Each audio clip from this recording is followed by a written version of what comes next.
IPL తరహాలో ప్రేక్షకులను విశేషంగా అలరించిన WPL 2024 టైటిల్ విజేత ఎవరో తెలియబోయేందుకు సమయం ఆసన్నమైంది. నేడు ఢిల్లీలోని అరుణ్ జైట్లీ స్టేడియంలో ఫైనల్ మ్యాచ్ జరగనుంది.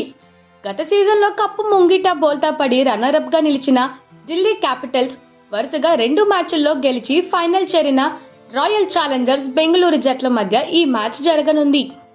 ఐపీఎల్ తరహాలోనే ఈసారి WPL లో ఎన్నో హోరాహోరీ పోరాటాలు చూసాం. చివరి బంతికి ఫలితం తేలిన మ్యాచ్లు ఈ సీజన్లో చాలానే ఉన్నాయి. ఈ సీజన్లో తొలి నుంచి ఆధిపత్యం ప్రదర్శిస్తూ విజయాలు సాధించిన ఢిల్లీ నేరుగా ఫైనల్ కు చేరింది. ఇక ఒడిదుడుకులు ఎదురైనా కీలక మ్యాచ్ల్లో గెలిచి ఆర్సీబీ తుది పోరుకు అర్హత సాధించింది. WPL తొలి సీజన్ అయిన గతేడాది ముంబై ఇండియన్స్ విజేతగా నిలిచింది. దీంతో ఈసారి మాత్రం కొత్త జట్టే టైటిల్ గెలుచుకోనుంది. ఇండియన్ ప్రీమియర్ లీగ్ లోనూ ఇప్పటి వరకు ఈ 2 ఫ్రాంచైజీల్లో ఏ పురుషుల జట్టు కూడా విజేతగా నిలవలేదు. అయితే అమ్మాయిల జట్టులో ఏ జట్టు విజేతగా నిలుస్తుందో తేలాల్సి ఉంది. గతేడాది ముంబై చేతిలో ఓడిన ఢిల్లీ రన్నరప్ తో సరిపెట్టుకుంది.